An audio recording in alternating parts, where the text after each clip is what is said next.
Welcome to the Theory of DFS podcast. I'm Jordan Cooper, the co-author of The Theory of Daily Fantasy Sports. It's a 15-hour audio DFS masterclass you can pick up at theoryofdfs.com. Be aware, 3 weeks ago, we released the advanced course, Theory of DFS for Advanced Players.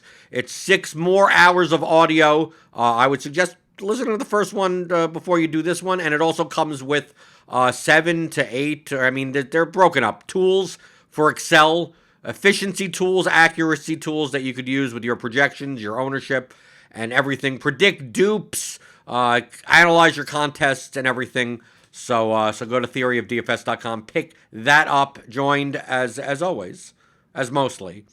Now that it's NFL season, we're on a weekly schedule. Just after week 2 of NFL, Neil, I lost yesterday. I didn't do badly in GPPs, not a top 1% finishes, but I cashed a lot of GPP lineups. I played 18 lineups, so I'm playing mostly single entry 3 max type contests, like the spies and the power sweeps, where it's still like 5,000 entries. Some are like 1,000. And then I do throw them in the Millie Maker only because there's so many bad lineups in there that they're not the highest EV lineups, but they're probably profitable. Cash games, DK, I didn't play the Amon-Ra St. Brown lineup, so I did lose. I did play Amon-Ra Brown on FanDuel, but I also played Jerry Jeudy on FanDuel, so I didn't profit there. I didn't. It wasn't like a minus 90% day, but it was a losing day. But compared to like a lot of other weeks where I lose, I take a look at the lineups that I built. Those 18 lineups that I built, I'm not like saying I made a mistake. Like I look at that most of the time. I look at them and I go, "Yeah, I think I made a mistake there. Maybe I shouldn't have done this and I shouldn't have done that." Not based on the outcomes, but just based on, well, let's look at the ownership. Let's look at, I should have thought more about this. I look at those 18 lineups and go, I got a lot of. I was over, if you want to call it over, for 18 players on. Outside of the game stack of Dolphins, Ravens, like my process wise, it's like I got to the right. See, the thing is, I got to the right construction, just not all of the right players. So like, and also in my 18 lineups, I spread out my stack exposure. So, like, I did have one Tua lineup. I did have one Lamar lineup. I did have Tyreek Hill in 2 other lineups. I did have Mark Andrews in 3 lineups. So, like, I had my number one exposed the 2 most exposed players I had, Amon-Ra St. Brown and Ashton Doolin. You say that they're the 2 highest owned players you had? The highest exposed. Highest exposed. Right, highest exposed. Like I had St. Brown in 7 of my 18 and Doolin in 7 of my 18. So I take a look at like the constructed lineups, how they look, and then I look at like the top 1% of lineups. It's like it's really just replacing the stack with the Miami stack, and the salaries end up fitting out and the positions fit out well. So I felt like I was on the right path, and the fact that I think I cashed 10 out of 18 lineups, but of course 1.5x, 2x type of thing. So I still lost a little money in GPP yesterday. Yeah. I felt like no, I think I did everything right. If it wasn't for the fact that one game just totally blew the doors off, like it just ruins. Like I can't like. I have 2 lineups that are live, and the rest are just like that. Well, I can't even consider them. And on another slate where maybe some of the stacks kind of even each other out, the lineup construction, like I avoided paying up for anyone. I built balanced builds. Okay. Is that what you mean by your construction was correct? That you built very balanced builds? Right. That I just didn't get the players. Right. Like I still played, like, I still had Adams in a couple of lineups. I still had Kupp in 2 lineups. I had McCaffrey in a lineup or 2, but I didn't have any Jonathan Taylor. I didn't have any, anyone was like 8K or above. Like, I was playing mostly people in the 6K range. So that's why I had a lot of Amon-Ra St. Brown. And it was primarily due to the tools.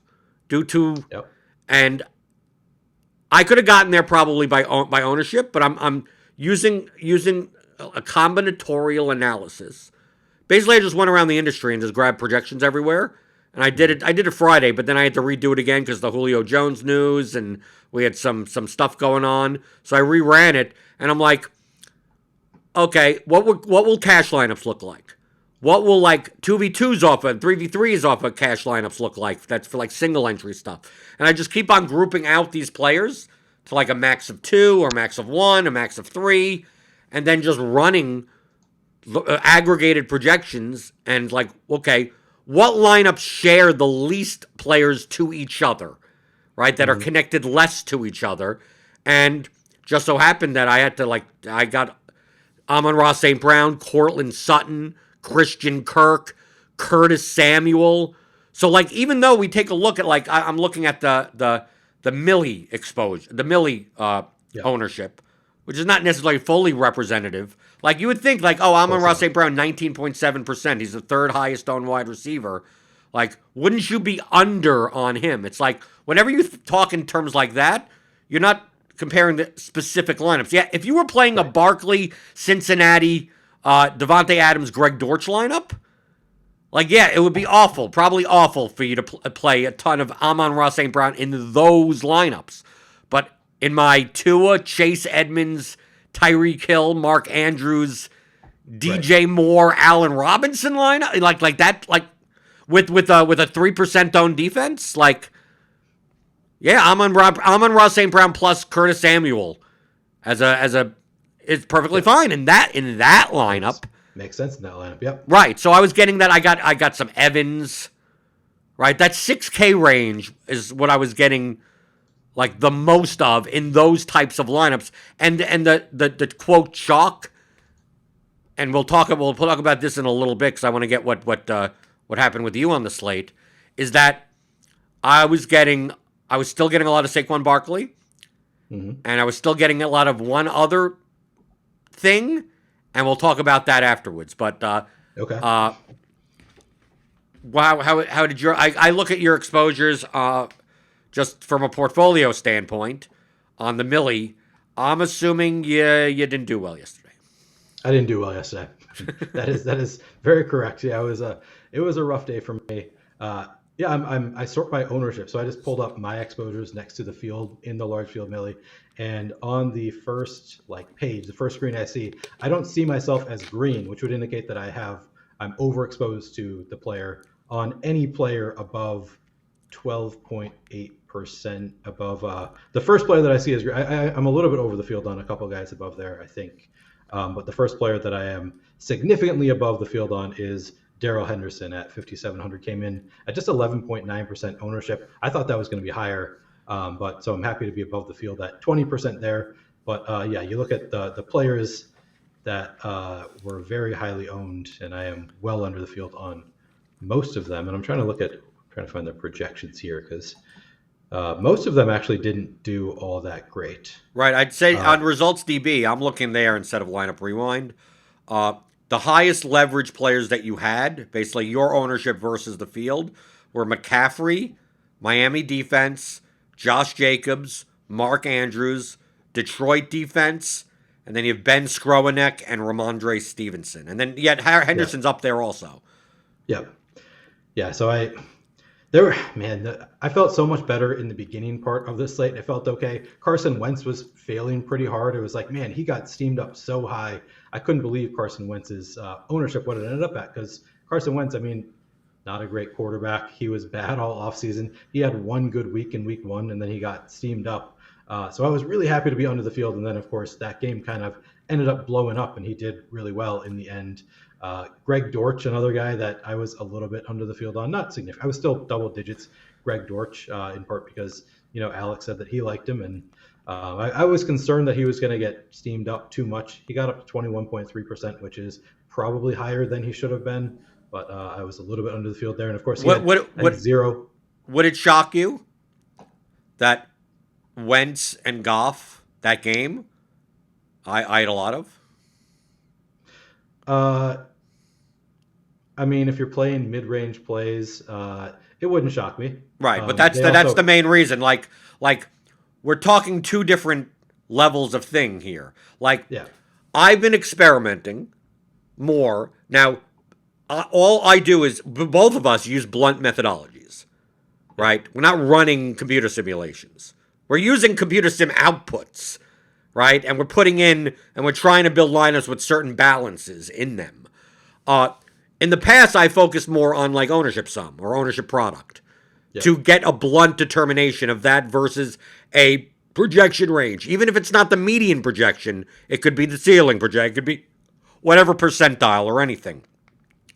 Uh, but I was able to do that, maybe not as fast and maybe not as accurate, and I'm working on it because that's what I've been hmm, working on doing, is getting there. I know I'm using the term a lot more often recently, combinatorially, meaning that all my 18 the lineups that I was building by grouping out and keeping away certain players from certain like different combinations from each other, I ended up in the ranges that I'm looking for from an ownership perspective hmm, already without having to put a max or without having to even put exposures or anything. Just like as long as I don't play like more than two of these guys and more of one of this guy and no more than five of these players, like once I start putting in all those groups and then build stack combinations, right? So like I'm still building, a 3+1, a 2+1, a 2+, a 1+, a 2+0, or something like that. That yeah. like what shows up, and then the chalkiest ones I look and I go, how close is that to a cash lineup as possible, and maybe whatever that number is, I'm like, okay, I'm fine. I get to a lineup that's like, okay, I'm fine with that, and it's like if as long as anything comes in under that number, the lineup should be fine. The lineup should be fine regardless of the individual players or even the exposures that I have on it. And that's the main reason, like that. So many people, there was too much grouped ownership on like Adams plus Dortch or Adams plus any cheap receiver, like any. So if it I Dortch, Richie James, I mean, then we got Doolin, Campbell, Perriman, who wasn't his own, but like, okay, if I avoid that range, and then I don't play Adams, and I don't play McCaffrey, and I don't play these things together, and I'm not playing Saquon Barkley, I'm not playing more than one of Saquon, Fournette, and Henderson, which means I need another running back there, and it's not going to be a pay-up running back. So I'm going to get Jacobs there, and now I don't have enough money for like Debo or someone or Jamar Chase, and I'm sitting there and like, okay, well, I do have options for three receivers that average salary of like 5,900, and it's like, oh, well, that's Curtis Samuel and Amon-Ra St. Brown plus Brandon Cooks or plus Cortland So Sutton. using your methodology of grouping things out based on your combinatorial metrics, which is honestly not a thing that I use in NFL main sites because I just approach it a different way, and I think I probably end up, doing the same thing in a different Right. methodology. But do you ever end up with lineups that have all chalky players anyway? I mean, just like because I would think that no matter what, if you're playing all chalk, you're going to be playing combos that are going to be No, relatively common. Is that not the case? I mean, no. The benefit of this by doing it in tandem, and you'll probably be able to see it more in NBA. mhm, Is that the problem with it's very similar as discussed in the advanced course. Ownership sum and ownership product. Ownership product is better than ownership sum, but there's still two blunt methods of determining your lineup's ownership because it's not taking into account any correlation between the players, either from a projection standpoint and from a lineup combination ownership standpoint. So, for instance, let's say in NBA. I mean, you'll get this immediately when I mention an NBA. In NBA, would you consider playing in a large field GPP more often? It obviously depends on the player. I mean, there are extreme examples. Uh, the optimal cash lineup. So you have the optimal cash lineup. And then instead of playing the $3,700 value player that's going to be 80% owned, you play a 1% owned player that is 10 points lower projected that's 1% owned. Like, you're giving up 10 points of projection, but you're gaining like 70 points in ownership. Like, if you just did it on those two numbers, that lineup would come up. That lineup is a possibility, even though the other 7 players in your lineup are going to be owned together like an absurd amount of time. So it's like, if your total lineup ownership for that lineup, let's say, was 240, you'd much rather find a 240 lineup in total ownership that didn't have 7 of the same players as so much of the field, that only had 3 of those, and then had a couple of 12, a 12%, an 8%, a 22%, because like the only way you could win with the lineup that has that 1% owned player is if the chalk essentially smashes. All of the chalk has to smash. So basically, you're going to see cash lineups at the top of GPPs, and your 1% owned player just beats out the absurd value play that has a 10-point projection. What is the easier path? What is the highest ROI path? You know the highest ROI path is to get different in more spots. But if you could keep the same amount of ownership and get different in more spots, isn't that the best of both worlds? Sure. I mean, yeah, I guess. I'm never really seeking to play high ownership. Like, that's not a goal of mine, but typically it is, obviously correlated with projection. So yes, if you can play the higher projected lineup without the, the high ownership attached to it, that would be my preference. Right, and you can get to those lineups regardless of any individual player. Yeah. And it gets back to the fundamentals of play whoever you want, lineups, not players. So, like, I didn't approach this slate as, like, I want to be under on this. I want to be over on that. I just let it play out. Now, at that point, I could build thousands of lineups, right? At my 18 lineups, I could have built 5,000 candidate lineups and picked 18 out of them. Now, I could have done that. But I need a way to I could use blunt methods of doing that, where I'm like, I'm just going to select. And also risk tolerance. It's like, that doesn't mean I'm going to play Amon-Ra St. Brown in 18 of my lineups. But I could, if I wanted to build 18, I could. But from a risk tolerance perspective, I'll select this plus EV lineup that doesn't have him, and this one that does, and this one that doesn't. So one thing that I did for my 18, this would be a little too difficult for 150, and it depends on the contest. So what I did this past slate beforehand, I listen and read everything. Like, people don't understand what I do throughout the day. It's like, I am a rabid consumer of content, right? Because I want to know everything. And I'm not the football stuff, more of the what people are talking about, right? And also just content in general. I mean, statistics podcasts, sure, right? Like Freakonomics or what. I mean, because I listen to podcasts all day. So I listen to on 1.5 to 2x. So like, I could, on average, listen to 12 hours of podcasts a day. No problem. Do you actually do that? Like 12 hours worth of podcast? Yeah. So 8 hours? Okay. Right. That's more than me. I mean, I listen to a good amount of content, but that's it's more than I could. It's always on. I mean, sometimes I'm paying more attention than not, but if I'm in the shower, I'm listening to a podcast. If I'm shaving, if I'm outside, I went to the store, right? And some of it is entertainment. Like I went to Kroger before, did a little grocery shopping, listened to Pete Overzet's, recap show, which is more for entertainment than anything, but like, I'm listening to something. I'm consuming something. Okay. But one thing since I was building 18 smaller field stuff, I was listening. I listen to him every week anyway. JM to Win from 1 Week Season, because he specializes primarily in those types of contests, like a wildcat or lower type of thing. And that's we don't see eye to eye on some philosophies, right? And especially since he's not playing the large field stuff. Right. A lot of the concepts that apply more for large field stuff, he just kind of disregards a little too much. But one thing that he said for a long time, and it makes sense from a mathematical perspective also, just it's a little bit harder to see, just even with the projections. You would need Sims to do so, okay? Is you don't need the nut lineup, right? I talk about this in the course, in archetypes, in that chapter, that if you're playing the Millie Maker, I mean, the lineup that won the Millie Maker is pretty... This week was very close. This was not usually that close. Nearly the perfect lineup. But even in the Millie Maker, you're probably not going to need the nut lineup. Right? No. But in a spy contest, you definitely don't anywhere near the nut lineup.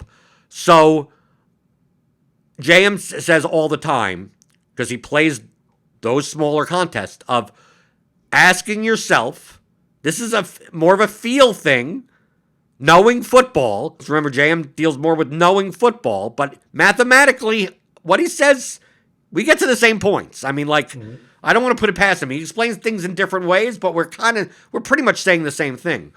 Does this player, while this player can have a good game, will they have a must-need-it score?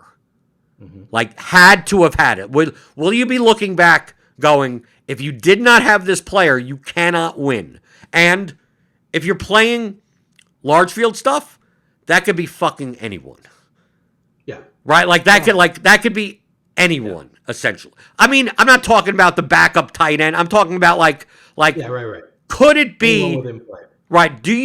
Could it be Richie James Jr.? Large field. At his price tag, yeah. It absolutely could. It be Ben Skroenik? Right. Could it be I'm talking about for the nut lineup. Yep. Right, but in a smaller field contest, if Ben Skroenik puts up 12 points for 3,300, do I need to have it?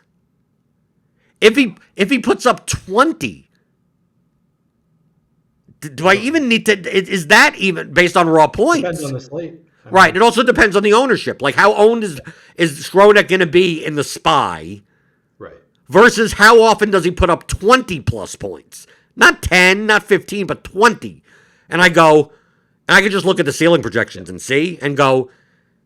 I don't see it. I don't see it. Right? And I only could build 18 lineups. Now, I could build Skroenik line. I could. Absolutely.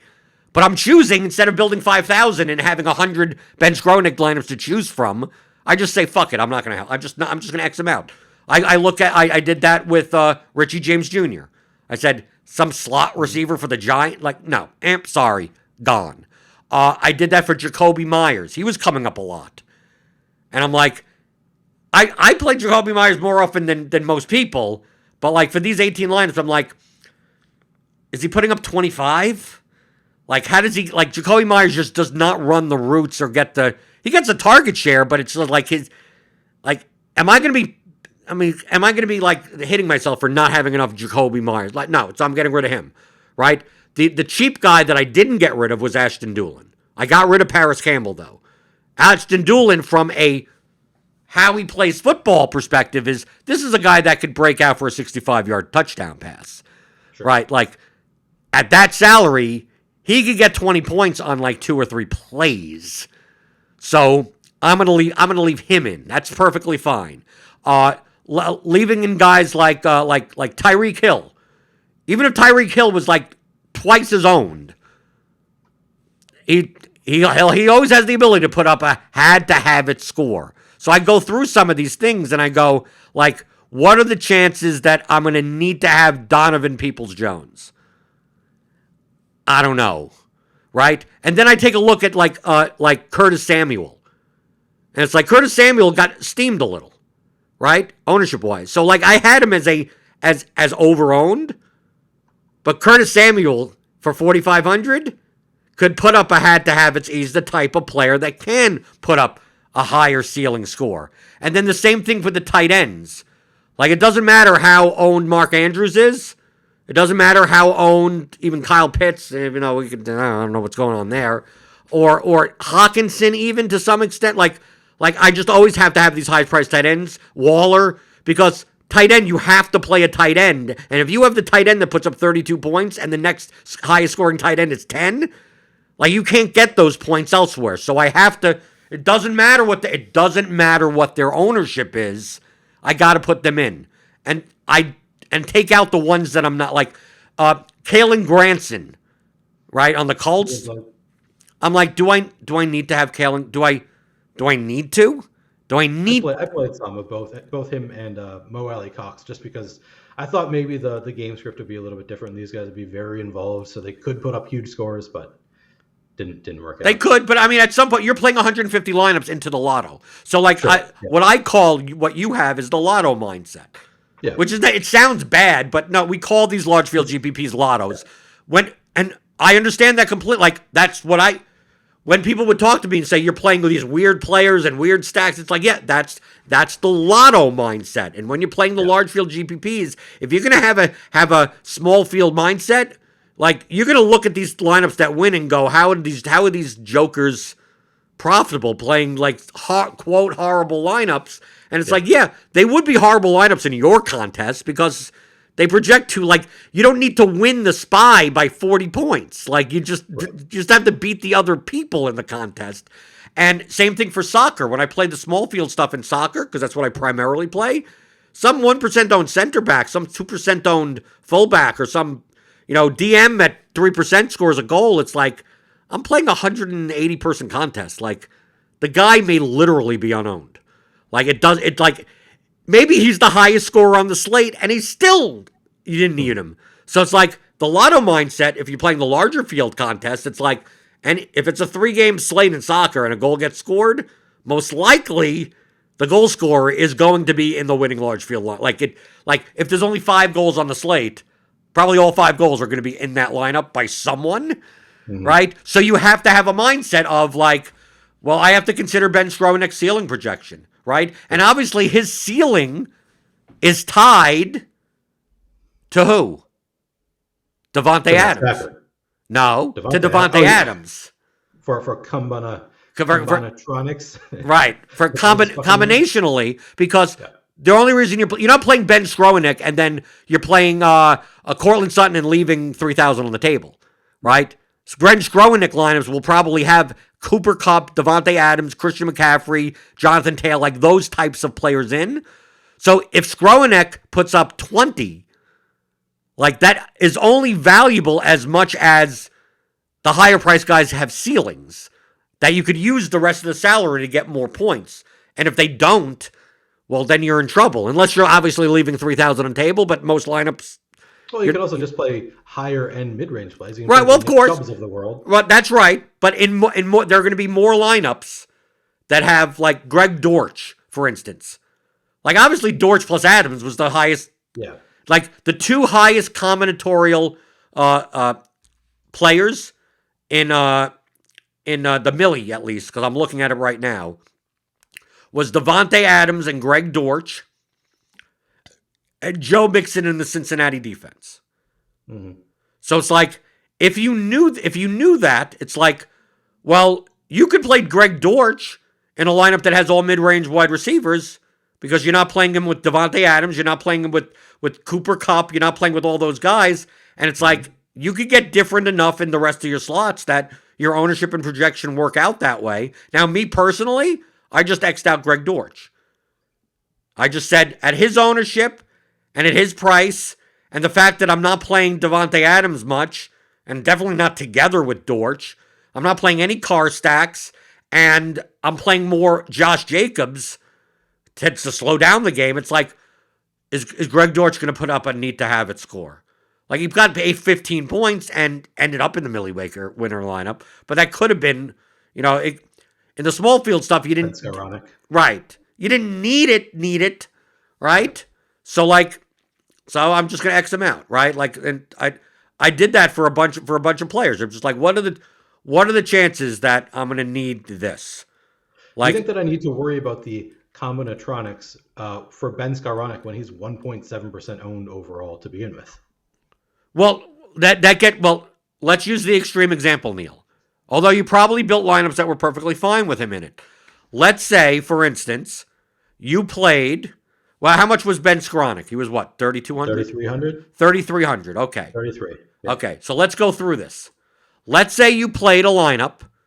I'm just making it up. Derek Carr, quarterback. Sure.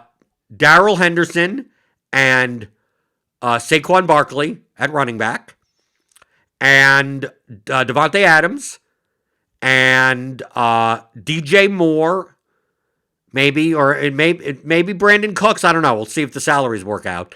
Brent Skroenik at third wide receiver, Albert O at tight end, and you had one of the other running backs. At Javonte Williams. Yeah, let's say Javonte Williams, right? Because you need a little. I don't think you can get up to Mixon in that lineup. And of course, you need to play the Bengals defense. I think we can all agree. Right, and the Bengals defense. Now, there's a lineup that has 1.7% owned Ben Skroenik, but it essentially is a double up lineup that has Skroenik instead of Dortch, and like a different instead of Mixon, you're playing Fournette, right? Like, so that lineup. If you, let's say the ownership on that lineup in total is 140 and you set your cap at 140, it's possible. Obviously, it doesn't have a stat. Well, it does have it has a stack at least in it, right? An Adams thing in it. Like, it's possible that based on just those first level blunt methodologies, that you end up with that line. You end up with that, like the NBA example of. Sure. Now, are you likely building line? Because you're probably lower. You're probably exploitatively playing exposures to be lower on Barkley, lower on the high owned, and more on and bumping up the low owned, that you naturally are going to get more combinations of that. So, but if I weren't doing that, I would need to be concerned. Right. But I know, but a lot of people do. Take a look. Go randomly select lineups that aren't from like 150 like sharper players, and what you'll see. And even if you go into like something like Lineup HQ or Fantasy Cruncher or an Optimizer, like if you don't know what you're doing, and you're building, no matter how many lineups you're building, if you're building 20, if you're building 150, whatever. So let's say you build 150 and you're not aware of this type of stuff. Like, your first 10 lineups could be 2v2s off of cash lineups. Yep. And your last 10 lineups could be so absurdly contrarian that you're like, wow, why is the projection 30 points lower? Because the only way to fit those exposures in is to like, oh, I got to give you this, right? That's the only way. I can't give you any more of these players. So in 150 lineups, like your first 20, I mean, if you don't know how to use the tool, you may get 150 lineups that all look like cash lineups as 2v2s. Right. And those players are all sticking together like that, even though in every lineup you have Ben Skroenik, or you have some other 1% owned player, or it's the same lineup as the Bengals, but you just have the Lions defense at 2% owned. Like if you're not using the tools correctly, like you may end up on those lineups, even if you're building 20, right? It goes down by scale. When you build 20, maybe the first two lineups are like that they're way too high owned, and the last two lineups are way too low projected.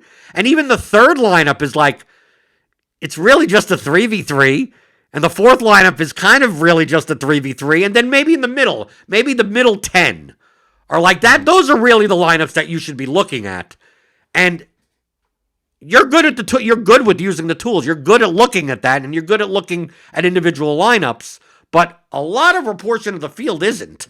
Right. Especially if they're hand building, let alone even using optimizers that you're essentially exploiting. It's like, well, you have all what happens if you have the same projections as me, the same ownership numbers, and the same tools? It's like, why is it that you could build good lineups and I can't? It's like that's the reason why. It's like, well, do you mind that people use ETR projections? Like, I could use ETR projections exactly as they are, have the exact exposures in my portfolio as you have, and you could have 150 negative EV lineups, and I could have 150 plus EV lineups, but it's all based on that.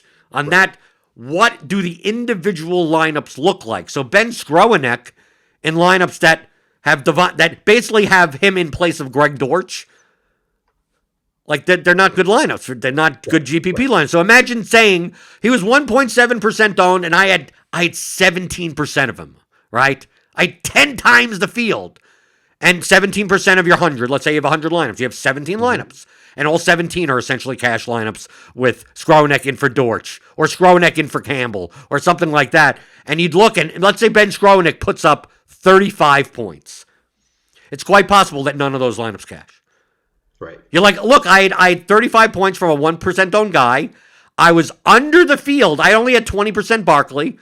I only had 20% Cincinnati defense. I only had 5% Henderson, right? I had a ton of Chubb, way over the field. And then you look at the 17 lineups that have Ben Skroenik, and none of them have Nick Chubb, and all of them has Saquon Barkley, and most of them have Kyle Pitts, right? Because you were doing Skroenik Pitts type of combination, or they were Mariota stacks, or they were Stafford. They were Stafford stacks with Robinson and Skroenik, and because Cooper and Robinson had a 0. I mean, like there's so many ways that if you're jamming in 5-6 chalky players and Ben Skroenik, that it's quite possible that like all the lineups that you have most exposure to of a player are actually just like they end up sticking to the wrong people, and you're sitting there going, how did I lose 75% on a slate where I had 17% of the 1% owned guy that went off for 1 million points, and literally none of those 17 lineups even cashed.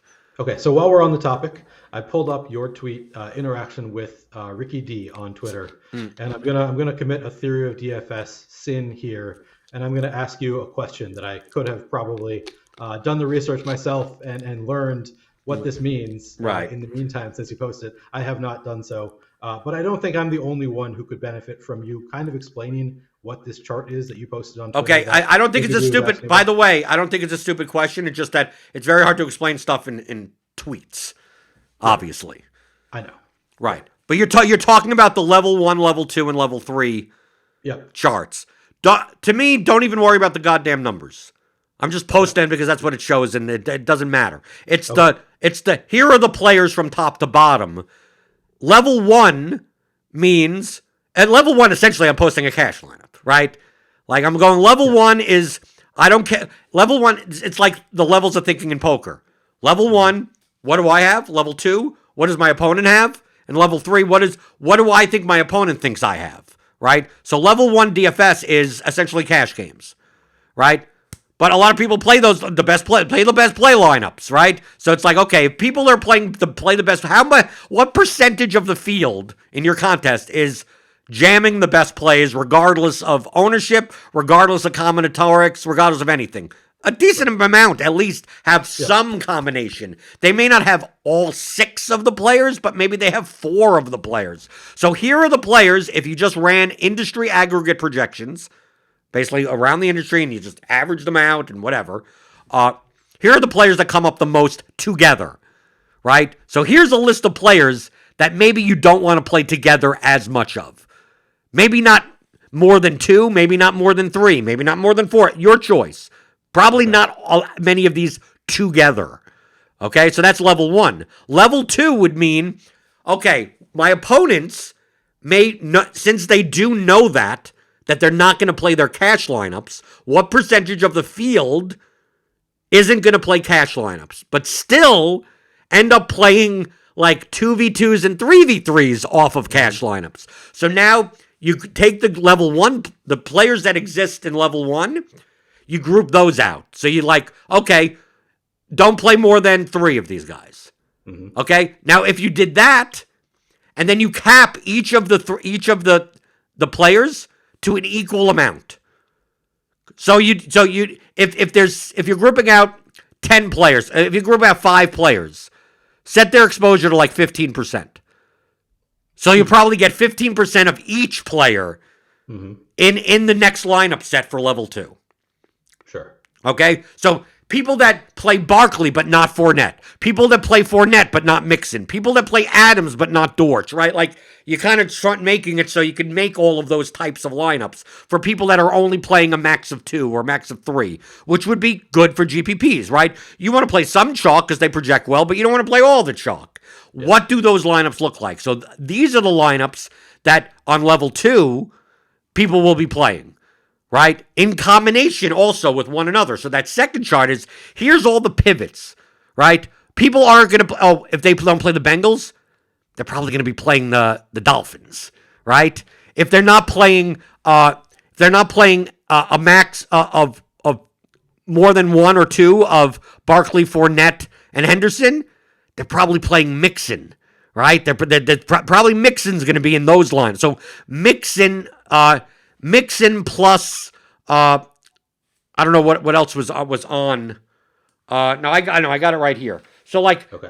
Mixon and Jacobs, like are going to be like if people Barkley, Henderson, Fournette is the popular 3 running back combo.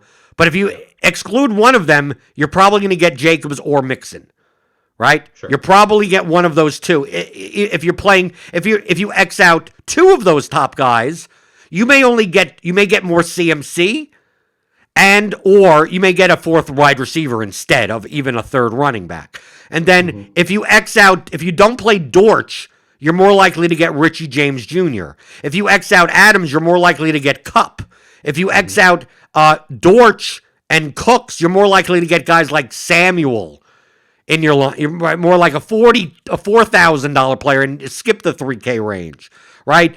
If you don't go down at defense, you may end up with 2,900 Patriots instead. So, like, what do these lineups look like of people that are aware of ownership and trying to get a bit different? Now, that would be primarily lineups that are better in single entry 3 max smaller field contests, because how much different do you need to get in those? So, like, these would be those types of lineups, but they're not large field GPP lineups because they still don't provide you as much leverage to be that plus EV when you're trying to beat 200,000 people. So that's why you move on to level 3. And you go, level 3 is, well, yeah, I'm playing against a percentage of the field. 20% of the field are playing cash type lineups, to play the best plays lineups. We got 30% of the field maybe that is playing like play the best plays with a couple of pivot type lineups. So I'm like, okay, half the field is playing that. So now how do I get off of those lineups? So now I'm going to group out the level 2 players along with the level 1 players, so I don't get a max of like 3 of those in total, right? Right. And then, okay, now what players start showing up? More. And that's when you get more Javonte, you get more DeAndre Swift, you get more Kirk, Renfro, Paris Campbell, Marquise Brown, Tyreek Hill, and Tyler Higbee. Okay? So you got those. So now if you're playing on level 3, which is more, depending on the combinations that you make, you'd be looking to play more of those guys. Those guys stand to be possibly less owned than they should be, while the ones in level 2 may be a little bit more representative. Obviously, the ones in level 1 are maybe higher owned than you expect. Look, Barkley came in at 41%.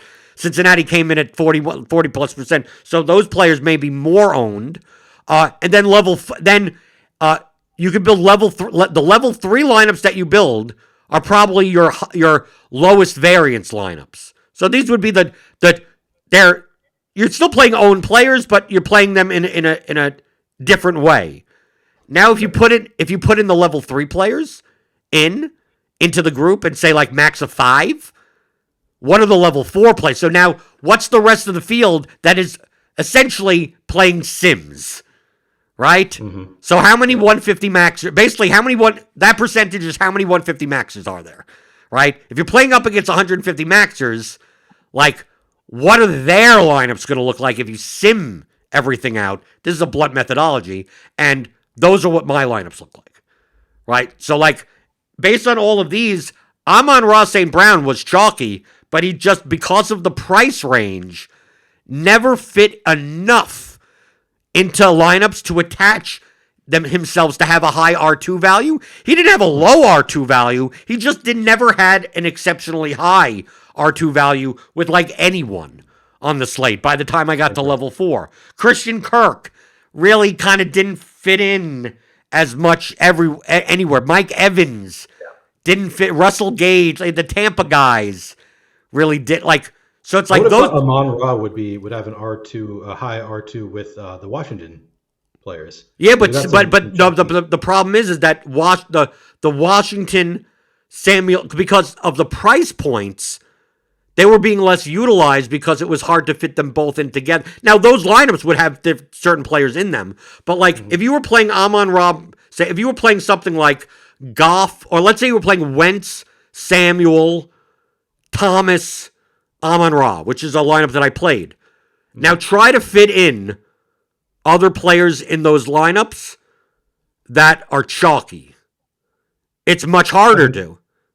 Don't you have a lot of salary left over in that lineup? Isn't that relatively cheap? Yeah, no, it's relatively cheap, which means it's not cheap enough that I have Devontae Adams, but it's not expensive enough where I'm getting a lot of Greg Dortch. It's not. Okay. It's not enough for me to get Taylor, right? Saquon. Yeah, but that Saquon appeared no matter, like, Saquon was the one that got slammed in at 7,300 more than Mixon, but like all the other chalkier plays like just didn't fit in the slots with that type of stack. The only two that fit in the most, Barkley and the Cincinnati defense. Everything else was just like in the wrong price, unless you were leaving a ton of money on the table. Like, I don't leave more than like 300 on the table in NFL I don't lines. set any kind of rule for that, so I actually don't know how much money. Right. I assume that I'm typically using the salary cap or close to it, but right. But typically, so it just so happened that the salary ranges with the projection, right, just didn't work out. That like the higher projected lineups with the same ownership just happened to be at different players than. So it's like, even though Amon-Ra St. Brown plus Curtis Samuel was, I mean, that still only represented less than 1% of lineups. I mean, it's not like it was that much either. It's just that because of their salaries and their positions, two wide receiver positions, like, you didn't end up on Albert O. You didn't end up on. So because of that, like, I would get Barkley, Cincinnati defense in those lineups, and then Christian Kirk and Antonio, maybe not Antonio Gibson, but I would get, Josh Jacobs in that, right? Or no, I had Brandon Cooks pretty high. So I would get like Hunter Renfrow or Marquise Brown, or like guys that weren't really like single digit owned as they were. So like it just worked out that way, salary wise and positionally that way. So it just made for the fact that even though Wentz plus Samuel plus Amon-Ra was over-owned, you could play enough under-owned players in the other lineups that the lineup's expected value, that lineup, would equal some other lineup that I didn't play any of those players, and I played different under-owned players and a different and that lineup has Mixon in it, and that lineup has Fournette in it, and that lineup has Adams in it.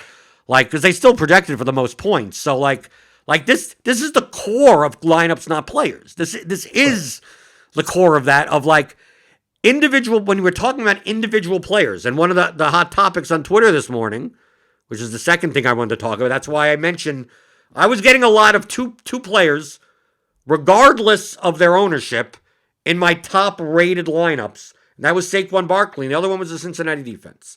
Now, I personally chose to just not choose plus EV lineups that had the Cincinnati defense, as I was playing small field, and just like, the easiest way to get leverage is to not play the most varying position that has almost no predictability, is to play the 48% owned defense. So by accident, if you're not playing with projections, if you're not playing with sims or anything like that, you're more likely to land on plus EV lineups that just don't contain the Cincinnati defense. Like, by random chance, there are more lineups that don't play the highly over-owned defense that still projects extremely well for 2,200.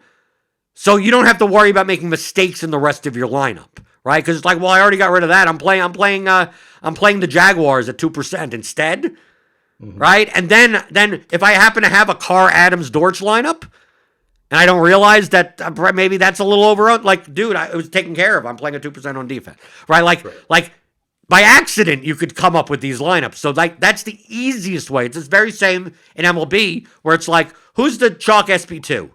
Right? Where they're not an ace, but they're still going to be a high-owned, 35, 40% owned, $7,800 pitcher. Yep. Just stack against him.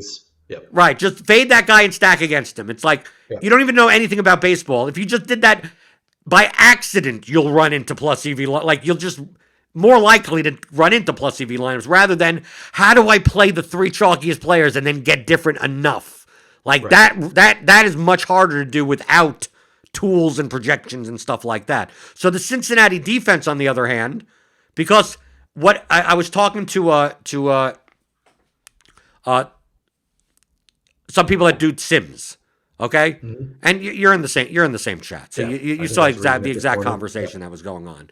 That the Sims people also had a lot of Cincinnati defense, right? They would say, and it's like, it seems antithetical to, why am I playing a 40% owned Cincinnati defense? And to be fair, they were projected at like 28% owned.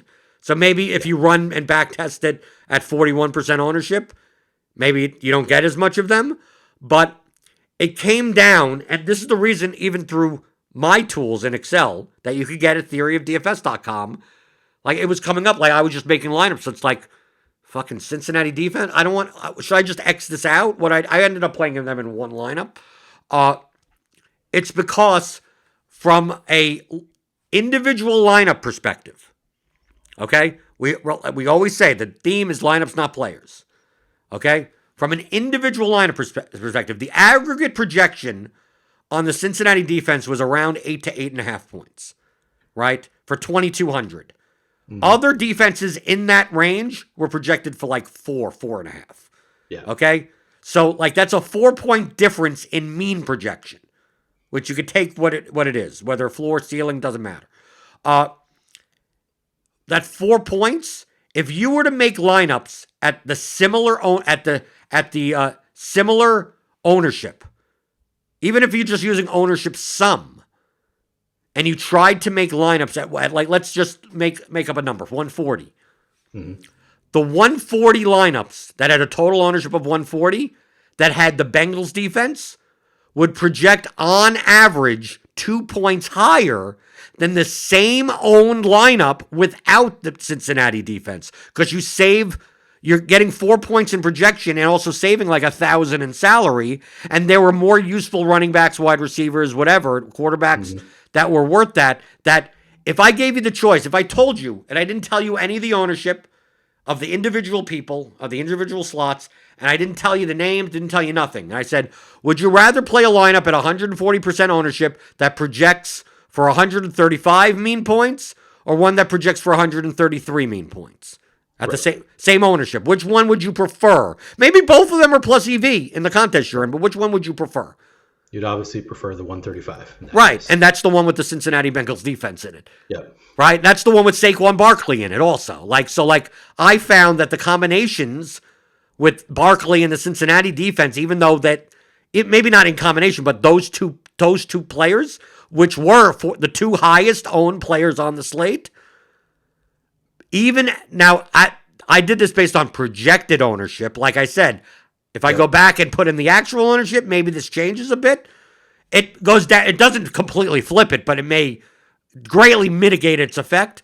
But at their projected ownership, which is 10 points lower, they contribute the like it just I couldn't get like I was getting both of them, because why would I want to play a lineup that's the same owned with lower projection, regardless. And I was even adding, I thought it was odd when I did it, when I got to level 4 and then I started building lineups. I said, I'm going to turn up randomness. So I'm like, let me put defensive randomness on 25%. Let me put running back randomness on 25%. Even after doing that, no, not much of a difference. I was getting all the Bengals in my initial builds. I just ended up capping them because it was, I generally go through and incrementally change projections a little bit, but they just, as you said, projected so much better than every other defense set. No matter what I did, if I didn't set, obviously I could have done a larger incremental change, but I was just still getting a lot. And I was like, I just don't want more than 20% of the Bengals defense. So I set a universal cap at 20%. And in retrospect, that was still too high, because if I had known they were going to be 40%, I would have full faded. Right, which means you're more likely to find plus EV lineups that, it's not a matter of, like you said, well, I'm going to full fade. I'm going to go over what, like, these things don't matter. The individual lineup letter matters. Now, using blunt methodologies, you're like, well, I'm going to exclude even considering those lineups as candidates. Like, that's almost a better way of phrasing it, of like, I can build 50,000 lineups that I believe are profitable long-term in large field GP or whatever GPPs that you play. I could build 50,000, but I can only play 150. So I want to choose Do I want to choose the highest 150? No, because they're probably the highest variance lineups also, and you're more likely to go minus 99% on a slate so often that you'll be broke. You'll need a bankroll size of God knows how much to do that. So it's like, okay, maybe I have some higher variance, some lower variance, some in the middle, and that's what you're trying to do with exposure numbers of how much risk tolerance do I want in this. But if you just want out of the 50,000, say, yeah, out of these 50,000, there are 25,000 Bengals defense lineups that are plus EV out of this. But I'm only choosing 150, and I'm just choosing not to choose any of the 25. I'm just choosing that because those lineups are probably not going to have. They're going to look weirder, maybe. The Bengals defense lineups probably may not have Barkley. If they have Barkley and the Cincinnati defense, you probably have like 2% owned players in there. That's most likely a Mac Jones, Jacoby Myers, Hunter Henry, Deontay Johnson lineup, right? And you're like, well, how much money am I going to put in on this slate when I only have 150 entries to play? Because it sounds like a lot. People are like, oh, you have 150 entries. You can cover everything. No, you're not even fucking close, right?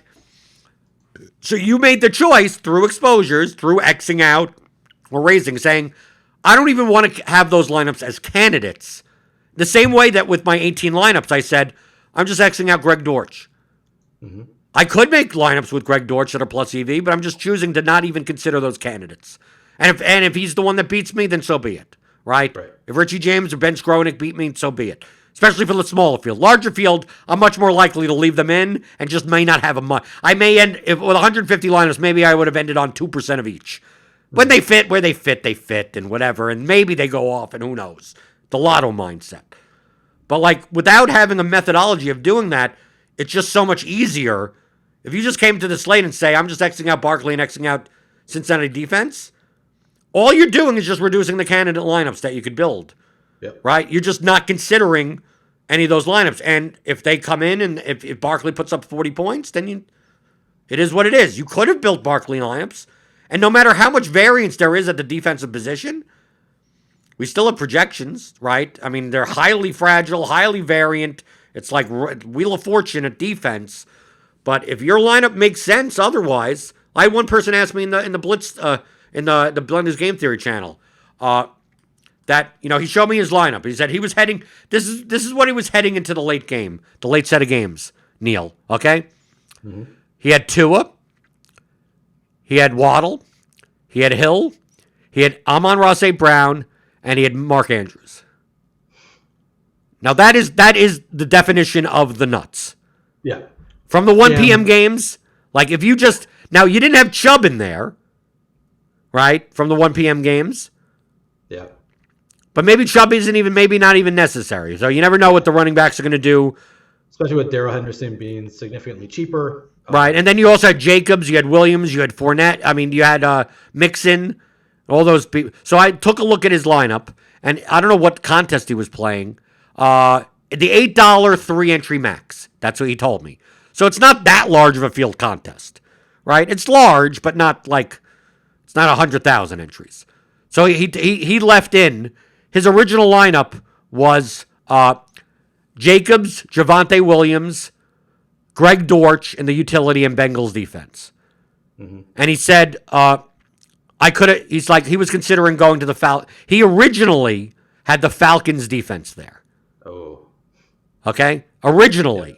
But because looking at his lineup with the nuts, essentially the nuts, he chose to block by just going to the Bengals defense because so many people behind him would have the Bengals defense. And I told him, I said, that's probably what I would have done. Like, you have to consider the people above you. Like, if there was a Nick Chubb lineup above you, maybe you'd be like, how beneficial it is for me to go for total maximization of first or maximization of a top 10 finish or something like that.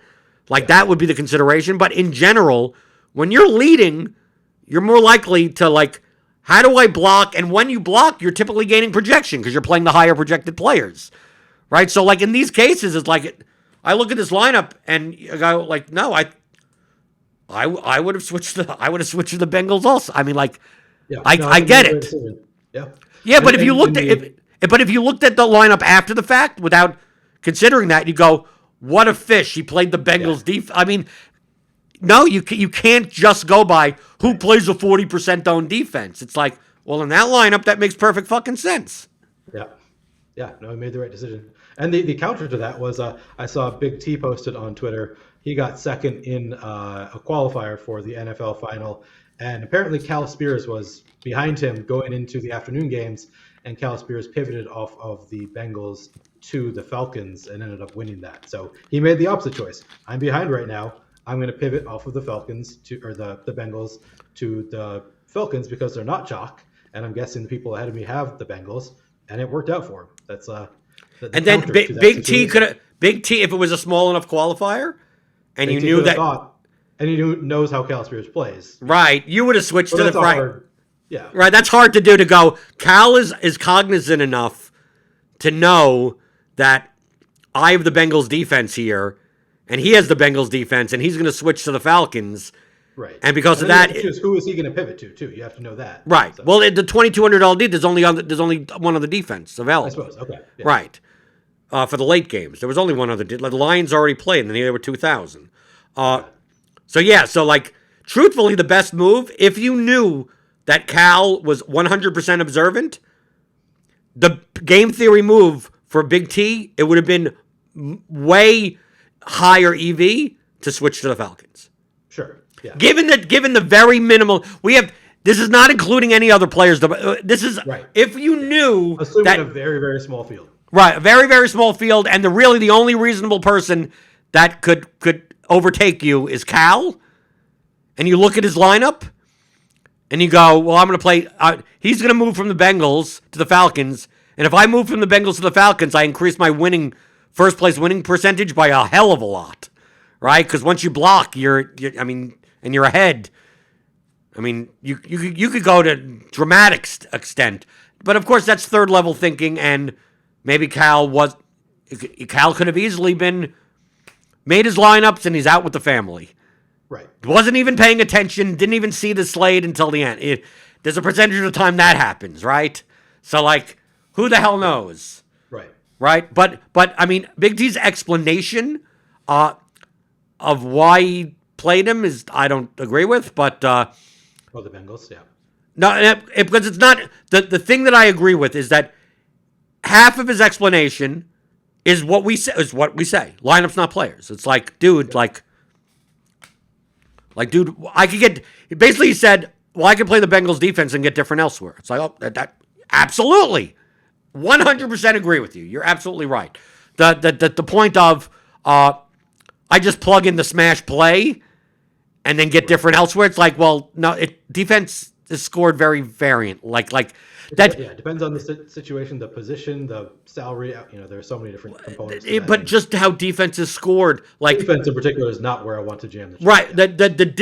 This would make sense if the distribution of defensive scoring was anywhere near normal or even predictable. I mean, like this is not the same as we got a 3K point guard in NBA that's going to play 38 minutes and has a median of 35 points of like. Well, just plug that in and get different elsewhere. That's not defense. Yeah. But even let's say Jacob DeGrom was min price 4K on an MLB slate. It's like I'm saying even Jacob DeGrom at his current price at 12,000. And Jacob DeGrom, yeah. Right. But there's the difference there. The defensive scoring is so variant that you can't treat it like this. So that's where I disagree with like you can't just that's not so and so everyone's out for the Bucks and except for Drew Holiday, and he's 5,800, and he projects for 50 points, and you just smash him in all your line. Like it's not that. Basketball is scored differently than defensive scoring in football, and it's not even the same as you get the 4K running back that's going to run into 30 touches. Like it's not that either. Like it's just very similar to MMA, right? MMA, it's like we got a 7,200, the Tony Ferguson slate. It's like. Yeah. We got a favorite at 7,200. He's like 1,000, 1,200 underpriced, but it's like MMA scoring isn't normally distributed. So like that isn't the type of thing that like, oh yeah, I'm going to plug it into all my lineups. Yeah, he's the best value play. Yes. He should be the highest owned. I get it. Yes. But to just think in terms of I'm playing him in 100% of my lineups because he's going to smash is predicting outcome. Like, you're not doing anything. Now, you could say, I'm playing all the plus EV Ferguson lineups I can, and each individually are only duped one time or unique. Yeah. Well, you had 5,000 candidate lineups, 2,500 were Nate Diaz, 2,500 for Ferguson, and you just said, nah, wave to the 2,500 Nate Diaz and go, well, I still have 150 lineups to choose from here. So, like, with the Bengals defense, if you wanted to build 50,000 lineups and say, I could find 2,000 Bengals lineups that are really plus EV, and just said, nah, wave to the 48,000 others, and just said, I'm going, what lock button, Bengals defense, and individually, if you ran them, those were plus EV lineups. But then what ends up happening is that people go on to Results DB, or they go on Lineup Rewind, or you win something, and they look at your exposure, and it's you locked in the Cincinnati defense, and they go, what a fish. Right. Fucking locking in the 40% owned defense. What are you, an idiot? And it's like, well, have you looked at the individual lineups? Right. No. So you don't know. Dude, you don't know that. You don't know anything. You need to go on Twitter then and make a thread about why it was a good idea anyway. Right. Because there were enough people making fun of the play that to have 70%, I think Big T felt the need to go on and explain his reasoning. Right, but in general, lineups not players. It's just that. Yeah, exactly. Yep. That I also wonder if Big T would have played 70% if he had expected them to be 41%. I think that they came in higher owned than anybody expected. I think he would have done it anyway. The way that he explained it, he explained it from a football reason. Like, nope, they're smash spot. I'm playing them, right? But if you don't have any way, or any accurate way, or any consistent way of building around high ownership players, you're much more likely to run into negative EV min cash style lineups, or end up being way too contrarian and giving up way too many projected points by doing that. So from a simpleness standpoint, it's easier to just say, well, I'm just not gonna play them, because then I'm less likely to make mistakes elsewhere. But if you're gonna play Barkley plus the Cincinnati defense, you're riding a fine line of finding those candidate lineups that are plus EV. There's going to be less of them, but skillful players can still do this. Skillful players can still find those lineups, and and to me, that's all that matters. So, like, obviously, once we get to NFL season, the more the dumb people come out of the woodwork. Like, I almost want to go back to July and August, where it's like, okay, nice and quiet, right? Then the NFL people come. I noticed right away on our doing live streams that the audience is like, who are these people? Like, what is going on here? It's people that probably have never watched the shows, because it's like, it's like, do you know what we even do here? Yeah. Right? Like, what are these fucking nerds? Not even talking football. You're talking numbers? What does that have to do with anything? Right. What does that have to do with anything? Numbers? We're not talking numbers. But that's the only two thif I was talking about. I mean, it's a weird week where I lost money, but I feel as if if I would have built 150 lineups, I would have possibly had a shot. Yeah. Like, it's one of those things where I think I was on the right. I was on the only person that I would have missed out on and probably had very little of was Nick Chubb. Like, that's the only, and you needed, I mean, when no running backs score many points and he scores 32, you're gonna need it. So it's like, maybe I would have ended up with, out of 150, maybe I would have ended up with 5% Nick Chubb and just would have hoped they were in. I would have tons of Amon-Ra St. Brown. I would have been under the field on the Baltimore game. So it's like, I pray I get a Nick Chubb, Miami stack, Andrews run back, Amon-Ra St. Brown lineup, and maybe the Jacksonville defense over the Cincinnati defense, please. Yeah. Like, maybe. Well, in my 150 set, I didn't have enough of the damn Dolphins game. Even though, like, Alex recommended it, I remembered it. I was, like, trying to build them in. Then I recommended it on my Saturday show because Alex said, I was like, well, Alex said the Dolphin or the Tua stacks are a good play. Alex is smart. We should probably do that.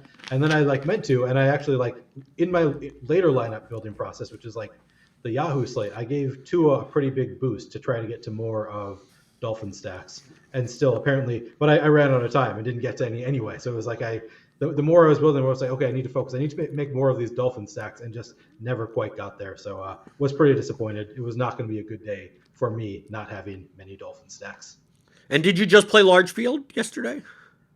Yeah, I mean, I played some like medium field. I think I played a contest with like 5,000 maybe, but didn't do well in those either. I just Right. didn't work out for me. So truthfully, maybe I probably had more volume than you did yesterday Maybe. because I play cash games on both sides. Oh yeah, probably with the cash games. Right. Well, that's what I'm saying. That's why it's like if I just played GPPs yesterday, I would have lost I think 10%. Yeah. Minimum. Like I would have been perfectly fine. Right. It's just that when you minus 75% on DK cash and minus 40% on FanDuel cash, and you're playing several thousand on both cash games too. Right. Well, that's where the loss comes from. That's why, GPP wise, my process wise, I look at my 18 lineups and I go, I feel like I was perfectly fine with what I did based on looking at ownership and everything afterwards. The cash game plays, obviously the Bengals and Saquon are the first two into your lineup, and both failed. Devontae Adams, I would assume, is in there somewhere. Yeah, Amon-Ra St. Brown was my I was going to be playing a lot of them. I thought the build. I played Higbee at tight end over. I didn't want to play Alberto in cash at all. That seems like the guy has no floor. And you're paying $3,700 for no floor. I could pay. Let me get Juwan Johnson instead if I'm going to play a guy with no floor. But the way that they use Higbee and the Rams just have a better offense. So it's like I prioritize. Do I play my 2v2 was really I would have lost either way. Cooks and Alberto versus Judy and Higbee. And I thought, why am I playing Higbee's on the Rams? Okay, that's better than the Broncos. And Judy is actually better than Alberto, so why don't I just play that? The Amon-Ra, and I played Fournette over Mixon, and I played Carr in cash. I mean, it was a very... Dude, my cash lineup was a train of 47 people. I mean, like McLovin and Utica. I mean, my lineup in cash, I looked at... Because I look at who played who in cash games, and I go... Whenever I see that I'm on a train with other people that I typically look at to see what the hell did they do in cash, then tell me what I'm going to do. I'll trade my results with their results. So that's perfectly fine with me. FanDuel, I was a bit different, but FanDuel, what I did on FanDuel is that I didn't want to play Brandon Cooks. So I just when in doubt in cash games especially, I'd rather side with either a higher ceiling player or someone on a better offense. Right, just be on a better offense. Don't be on a bad offense. I don't care about you get a 30% target share of garbage. Right, I don't care about that. So on FanDuel, I played Amon-Ra St. Brown there, but I also played Jerry Jeudy there. Jerry Jeudy was more popular on DK than on FanDuel, and when he gets injured, and Kyle Pitts does nothing, and I played the Patriots over the Bengals defense, which got me a little bit extra points. But Lamar Jackson was also 20% owned in cash games. And I played Carr, and Lamar obviously got 30 more points than him. Yeah. And then the people that played McCaffrey plus a cheaper or didn't play Adams was only 45% owned in cash. Right? So it's when Adams puts up a dud for FanDuel especially, I just thought, you're right. I do have my 40 Amon-Ra St. Brown points, but that's holding up my entire lineup. Yeah. And it's I got there in some 50-50s. So it's head-to-heads. I think I won more than I lost in head-to-heads. But I didn't get there, obviously, in any quintuple ups or triple ups. And most of the double ups I didn't get there, but just some of the 50-50s. So it's I was close there. But as far as that, I'm going to play what I play. This week coming up, I looked at. I did this this morning because I was up a little early. To just look through the double up, the massive single entry $25 double up, massive single entry $50 double up. I have to I'm going to throw this in the portfolio correlation matrix, but I have to reformat because it's not meant to handle contest CSVs. It's meant to just handle just players, lineups. I'm going to put them in. I have a suspicious feeling because I was looking through that maybe not in the massive stuff, but in the smaller stuff, because I'm going to try to compare the massive single entry, and I'm not talking about the multi-entry stuff, but the massive single entry double ups versus like the ones that are like 62 man, 124 man, 31, and see how condensed everything is. I think that now if you're playing low stakes, you may not have to worry about this. The experiment that I did and the stuff that I did for baseball may work even maybe higher ROI in football. Okay. Because if I just took the trains, so like what I did in the massive $25 double up is I was just scrolling down and seeing what lineups that a lot of people shared, right? So like a train of 12, a train of 44, and then wrote down those lineups that were on the train. So I'm not counting all the other ones, which I would normally, but I just didn't have the time. And what were and looking at all the trains were 1v1s and 2v. I mean, like it's not like it was significantly all the lineups I looked at and said, this isn't a dumb lineup, right? It isn't. It's you have Trey Lance and Joe Mixon, and I have Carr and Fournette. Okay, right? Or I looked through, and obviously some people late swapped, so you can't tell what that could have been. True.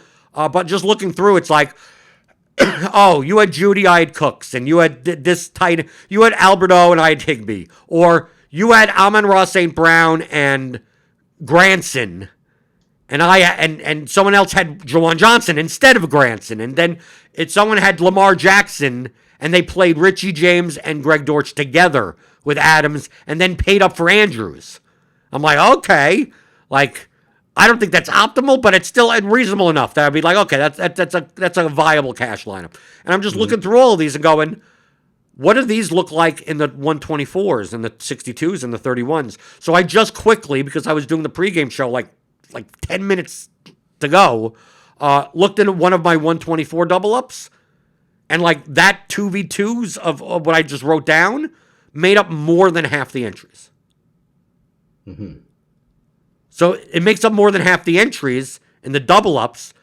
Those are now I'm going to have to go into the triple ups and look at my 62 man and 31 triple ups and seeing what a comparable proportion to that is. If it's high enough, dude, I'm just gonna be building these 5v5 lineups and just. But you haven't looked at the triple ups yet. No. Okay. But I just suspect because I could see the name because obviously I recognize names. A lot of the same players. Right. So if I just go into those and go, well, what is the diversification of these? And it's like you could have played a lineup yesterday. For instance, let's say you still played Barkley in the Cincinnati defense, and let's say you played Matthew Stafford for 100 more than Carr, and let's say you played Allen Robinson rather than Judy.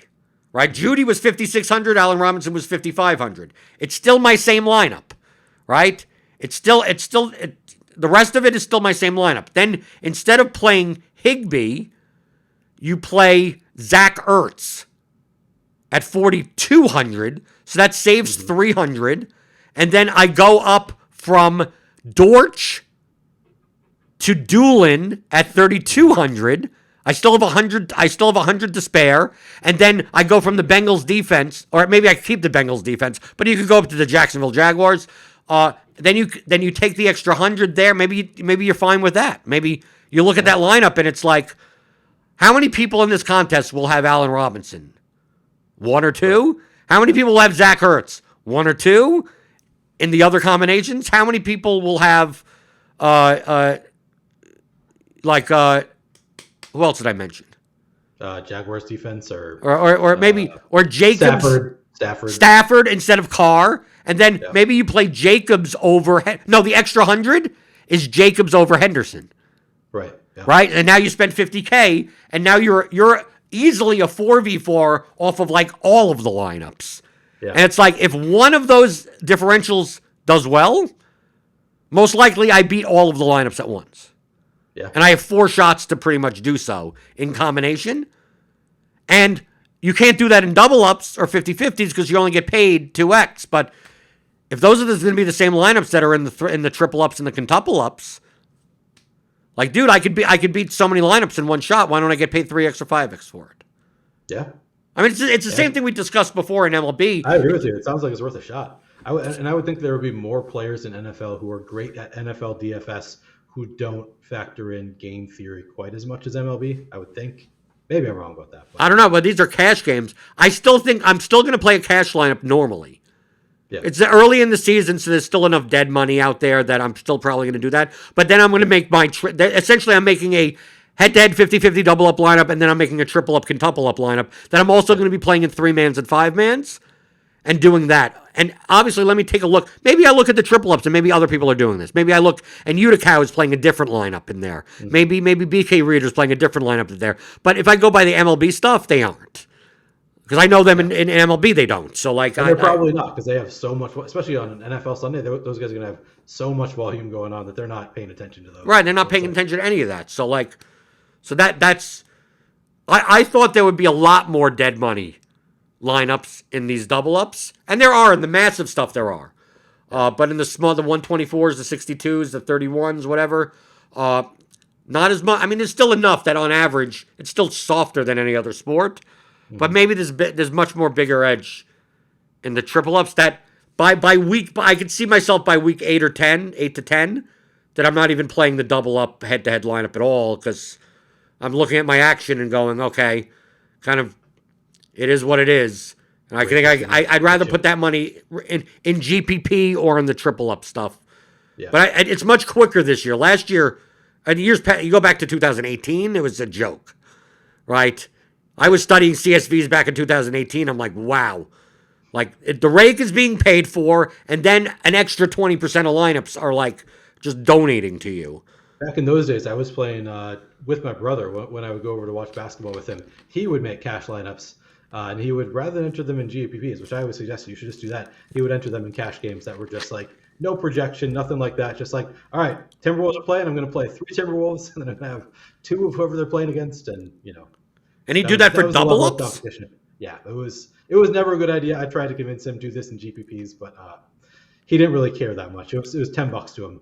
Yeah, but to me, wouldn't it be more appealing to like try to win 100,000 than try to win $10? I agree. That's what I told him. And he had days where his lineup would do better than all of my lineups, but he never bought in and eventually just stopped playing. Okay, well you can't. But that was the level of competition back in 2018. And imagine maybe that was even before then. Right, 2012, 2013. I mean, like that's the Wild West days. Yeah. Anything else? I mean, I'm. That's all I had to really discuss. I mean, we come in with like no agenda, so it's like just. We come in with I'm jam packed today with Showdown content. We got the fun 2-gamers tonight too, which I so far have not been talking about. But, I hate 2-game NFL slates. I hate them only because they take away from the Showdown. Like I just want them. I want 2 main Showdown slates. I don't want to have to do this weird 2-gamer where it's I don't know. You can't. I don't think that I have mastered these 2-game slates. I think that duplication is still a problem, but I haven't quite found a good way to research them because the CSVs never quite work the way I want them to. I don't know. The 2-game slates for classic. Yeah, it's much harder to avoid duplication than showdowns because you don't have salary. You have to use more players in your lineup, and you don't have a salary multiplier that a captain spot. So, like, truthfully, I'd rather the 2-game slate be a showdown with all 4 teams on it. Like that would be more interesting to me. But I still, the more that other people are going to duplicate, the more edge there is. The problem with the 2-game classic slate, it's also hard to find. it. I mean, like lineups that are not typically, in general, from my experience in studying the contests, the under-owned type lineups are onslaughts, overstacking, like completely like. Things that make no sense. You're doing something like you're playing Josh Allen, Devin Singletary, Zach Moss, Stephon Diggs, Isaiah McKenzie, Dawson Knox, and the Bills defense, and you're like, All of it. I just give me Like, all of it. It's impossible for that lineup to work out, and that's like the most EV lineup you can build because it's Right. not actually impossible. It's Right, and then because most people may have beats and pieces, but it's like just give me all of it, and then get weird. Instead of playing Dawson Knox, you play the Sweeney, their second tight end, right? Yeah. Or in that lineup, you play everyone except for Diggs, right? And then instead of you have money for Jefferson, but you plug in Thielen there. Yeah. So you're playing 6 Bills and their defense, but not Diggs or Jefferson, and you're playing Thielen, and you're leaving money, and you're playing 2 running backs from the same team also, right? And it's like if the Bills put up 45 points, and Stephon Diggs, only has 14, right, or has 14 only, maybe he's not optimal, and then Thielen has 2 touchdowns, and Jefferson has a pedestrian 6 for 80 game for him. Right. Yeah. Like, there you go, a lineup that left 4,400 on the table that has 6 of one team, right? 2 of the same running back. You look at the lineup, and that's one of those things where, just like with the Bengals defense, what a fish. Can't believe the fish won. What a fishy lineup. It's like, no, those typically are the best types of lineup. Because very similar to Showdown, where people are like, oh, I can't believe you played Leonard Fournette and White in the same lineup. It's like, right. Yeah, I did it because less people are doing it. Like that's because you don't think I should do it. Right. Not enough people are doing it. Even yes, they're negatively correlated. I get that. But the negative correlation is still not as much as the fact that not as many people are. If more people were doing it, then I wouldn't do it. Right. Like exactly. Yeah. Right. So if you're playing a 2-game slate, this probably won't even. You're probably not even listening to us. So I mean, this will come out maybe you'll listen to this an hour before that slate. 2-game classic is same as Showdown. Build your lineup. If you feel really good about it, throw it out. Yeah. And if you build your lineup and you leave 3,800 on the table, and you're like, I can't believe I'm taking a $20 bill and just burning it. That now you press the submit button. Yeah. Yep. So Neil, you're at PlayerQ DFS on Twitter. You're right, and your writing style. I can't believe you're going to get sick of writing. I've been writing a lot lately. Luckily, I'm just doing Showdown articles right now, and I kind of use the same format for all of them, so it's super easy so far. But I might get sick of writing. And then your I always say co-host. I'm used to saying co-host. Host of the High Stakes podcast. Can you give a glimpse of any upcoming guests? So this week I'm gonna have No Kane No Game on. Who he's a very very good player. He's a new up and coming player, but he's been crushing DFS for the past year. He's done really well. Alex actually pointed him out to me. He's like, hey, do you know Kane? He's been absolutely crushing it. In my Sims, he looks great. And I looked him up and I was like, yeah, this guy's really good at DFS. So nobody's heard of him. He has like 30 Twitter followers. I think he's at No Kane No Game or something. I'll be tweeting about him to ask people if they have questions for him. Nobody's heard of him, but he's a great DFS player. So looking forward to talking to him. Any more people that are lined up? Yes, I have Jamie Steed, I think is his name. Jay Steed. Yeah, no, I know. Yep. I talked to him. Yes, Jay Steed. Yep. So he's a new Stochastic employee. Apparently they had signed him on to come on as an employee. He's going to be working on the tools with Alex and Steven, Sean John, really smart guy, programmer. But right before he was set to start working at Stochastic, he hit the Millie in baseball. Yep. So they were all like, "Oh God, is he still going to come work for us?" Alex said this on the Contrary show, I think jokingly, but is he not going to want to come work for us now that he hit a Millie? But no, he's a really nice guy. I talked to him after that, and he said he is willing to come on the show. He's going to have to change his logo on DK then. Oh, is it still not? It's not the Stochastic logo. Well, it used to be the Rotogrinders logo. Oh, I think I might still have the Rotogrinders logo on. Not on DK, on the Rotogrinders site. Right, I'm talking about on DK itself. Okay, yeah, I didn't realize he had the Rotogrinders logo. Yeah, I'll have to see if he has changed that. Maybe I'll bring it up on the show. And then I've talked to S. Schaefer. I forget Sam Schaefer is his name. Is that Buffoon 13? No, that's a different guy. Okay. His screen name is like S Schaefer 11 or something like that. Okay. And he's a top 100 player on Rotogrinders, great player. Okay. So some new people, some people that I'm don't hear bring from. on some new people that people don't really know, but who I know are great DFS players. Those are kind of the people I'm targeting. Hoping to have Pete Overzet on at some point. Because you have to have some bad players on every so often. Yeah, exactly. Just gotta have some manage it out, right? Yeah. Yeah, it'd be, I was hoping to have Pete on both for that, and I'm now in charge of booking on the contrary as well, which I'm hosting on Fridays with Alex Baker and then a rotating guest as well. I was hoping to get Pete used to be a regular on that, but now he's doing his own radio stuff on Friday morning, so we can't have Pete on the contrary anymore. But I was also looking forward to talking to him on high stakes. Really sharp guy. Right. Unfortunately, you can't get me on that. Yeah, I can't get you. I have my own. I have my own on the contrary. No, the thing is, I have my own on the contrary show on Roto-Grinders. What's that called? The premium game theory show. Okay, but it's only for premium. It's a premium show on Friday. Me and Tuttle do it. So I'll have to check it out. Right? Yeah, me and Tuttle do it.